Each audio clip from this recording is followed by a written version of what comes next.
Imagine பண்ணுங்க, நீங்கள் வண்டியை ரொம்ப ஸ்பீடாக ஓட்டுனீங்கன்னு உங்கள் மேலே கேஸ் போட்டிருக்காங்க. அது கோர்ட்டுக்கும் வருது. நார்மலாக என்ன பண்ணுவாங்க? ஒன்று ஃபைன் போடுவாங்க, இல்லைனா வார்னிங் கொடுப்பாங்க.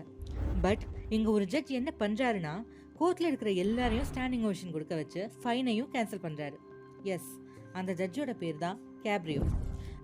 அவர்கிட்ட வர எல்லா கேஸையுமே ரொம்ப மனித நேயத்தோடு ஹேண்டில் பண்ணுவாராம். நான் சொல்கிறது வெறும் டிராஃபிக் கேஸ் மட்டும்தாங்க. அப்படி அவர்கிட்ட வந்த ஒரு கேஸ் தான் இது.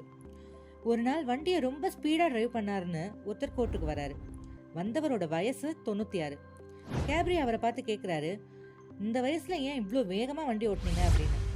அப்படி கேட்டப்போ அவர் சொன்னது, என்னோட 63 வயசான டிசேபிள்டு பையனை டாக்டர்கிட்ட கூட்டிகிட்டு போகிறதுக்காக நான் ஸ்பீடாக ஓட்டினேன் அப்படின்னு சொல்லியிருக்காரு.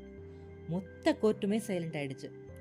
ஜட்ஜ் கேப்ரியோ உடனே எழுந்து நின்று, sir, you are a good man, this court salutes யூன்னு எல்லாரையும் ஸ்டாண்டிங் ஓவேஷன் கொடுக்க வச்சாரு. செம்மல்ல?